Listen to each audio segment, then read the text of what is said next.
Hello again.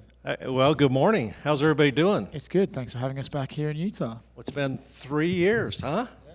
I remember the first time we spoke, it was kind of like, what's this place, Salt Lake City, Utah, doing with, UFC and pay-per-view, and I tried to allay your fears, and then we had a great event last year, and so, hey, we're back, and we're thrilled to be back. Yeah. Since the time that we first came here, it feels like Salt Lake is growing leaps and bounds. You got the Olympics, the NHL team. Do you feel like the UFC deal was the spark that let other people know that, hey, we can be a destination for you to come here and help us grow as well?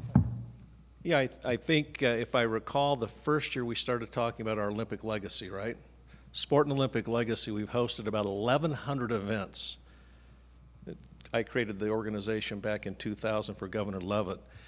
And the goal was host major events, trying to get the Olympics back here again to utilize the infrastructure we have in place, and then position Utah in the global sports marketplace. We have an NHL team now. We've got the Olympic and Paralympic Games coming back in 34. I was in Paris for that this year. So certainly the USC was a key part of that. When you look at last year, Chris could probably correct me, but I think the global media value was about $1 billion. So when you start saying it's not just winter sports here, we have a tagline, state of sports, Utah the state of sports. So I think clearly having the UFC as a partner, hosting the pay-per-view events was probably a little unanticipated, but we've always been big in action sports. Tony Hawk's a dear friend. We do Tony Hawk events, action sport events, and fighting and mixed martial arts is a key part of that. Do you feel now that Salt Lake City has become part of the UFC's calendar as a destination, that it's each year seems to grow a little bit, right? We had the crazy knockout with Leon Edwards and Kamaru Usman. Then the next year we had another crazy knockout with Dustin Poirier and Justin Gaethje. It feels like almost Salt Lake City is the place where something kind of magical and crazy happens. Do you feel like each time the UFC comes back here, that aura and that sort of ambience around the event is growing? Well, you guys could probably answer it better than I could, but from my perspective, when you see the kick around the world, hurt around the world, right? You see Gaethje off the octagon do his backflip, and start looking at some of the magical moments here. Clearly there's something here.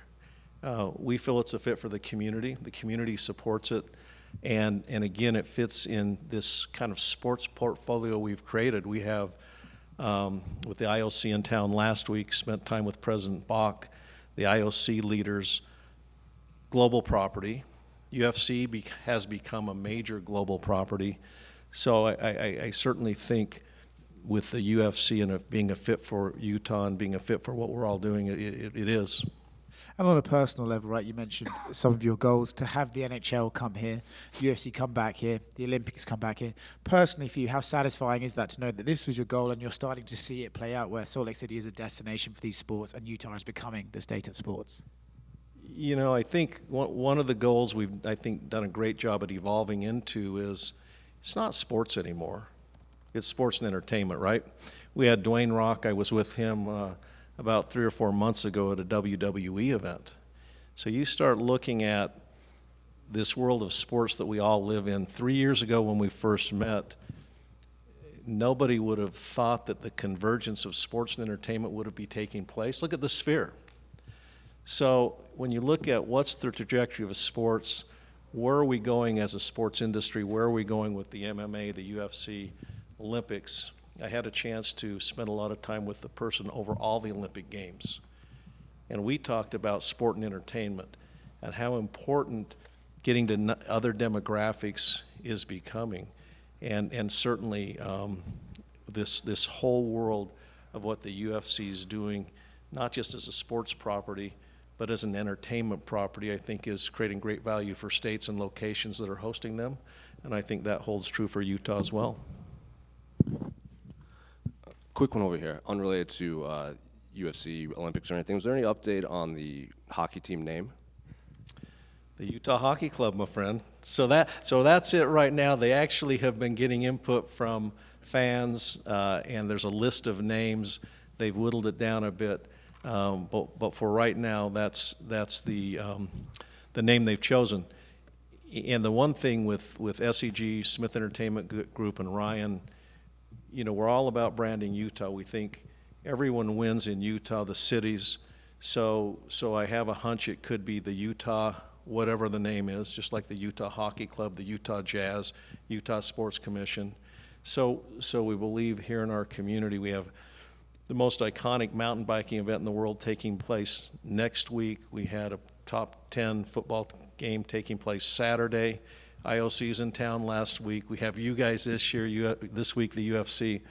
So I really think we're becoming a global sports and entertainment destination, and we'll continue to kind of be pushing that and positioning this as another one. MLB is another. That was going to be my next question. Yeah, Major League Baseball. I've done this a time or two. Major League Baseball is also on the horizon, and we've already got a commitment from the Miller organization that founded the Jazz, the Delta Center, to help fund that. There's already property been committed, and the legislature has already created funding for that.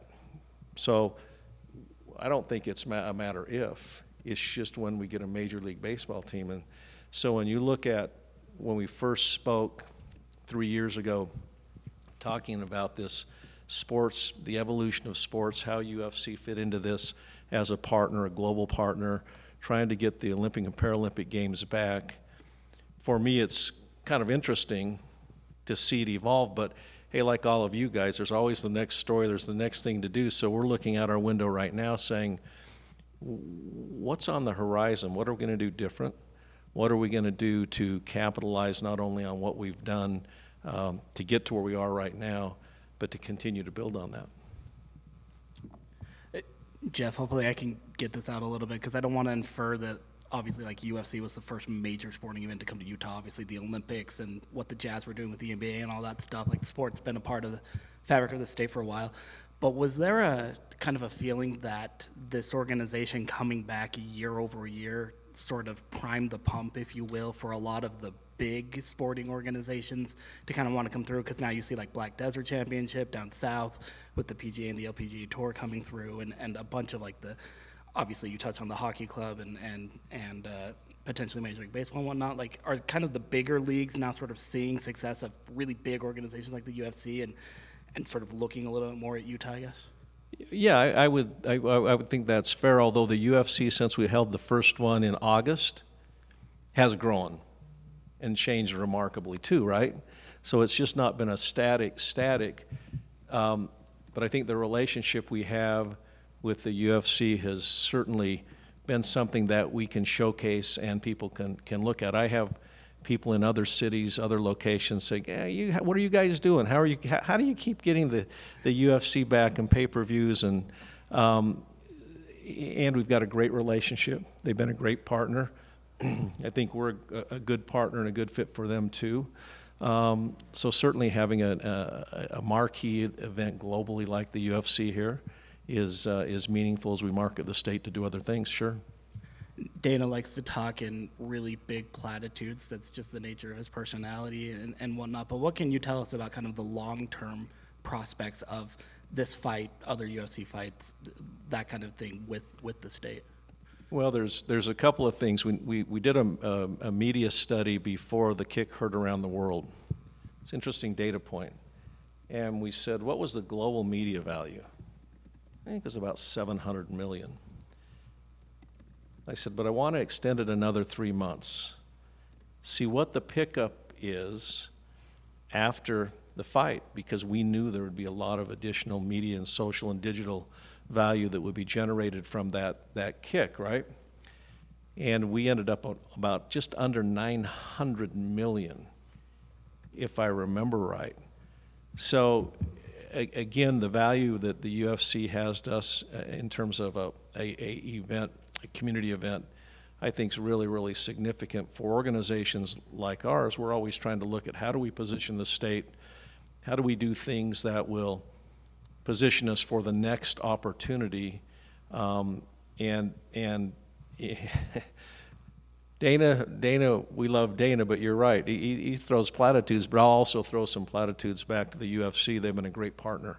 And you don't do things like this that are meaningful unless you have a great relationship you have great partners. It's reciprocal. And so we've been very fortunate to have forged a great relationship with the UFC, Dana, Lawrence, Pete Dropick, all of the different staff, Chris here. When they come to town, it just feels like we've known them for a long time. It feels like there's a relationship here that it's symbiotic. And so we look forward to hosting more events in the future, having that continue to grow as, you know, the state of sport. We have the largest senior games in the world hosted here next week down in St. George as well. The mountain biking events in St. George, you got 3 marquee events, Ironman World Championships. So when you start stepping back and say the Olympic and Paralympic Games is over here and just look at what we've done as a community over here, it's pretty remarkable when the Olympic and Paralympic Games just become one of the great things you're doing, but not the great thing you're doing like in 2002. That's pretty remarkable when a community can evolve like that.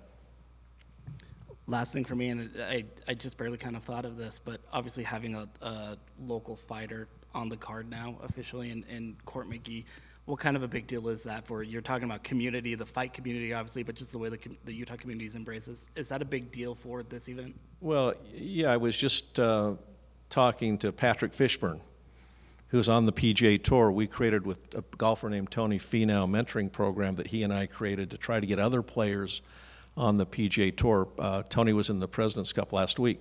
So Patrick and I were talking, and whenever you have a local player who's playing, certainly the interest level goes up, and the community supports it. So I would anticipate that would be the case this week as well. But we've always had a great fighting, going back to the Fulmers, we've always had a great fighting vibe here. I think sometimes people haven't seen that, but that's not something that's just happened lately.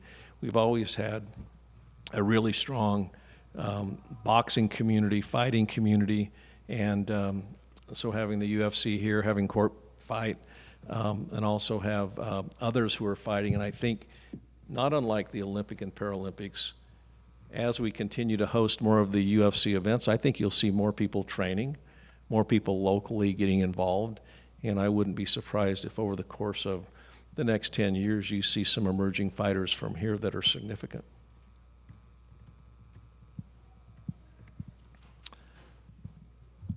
Good. Thanks, guys.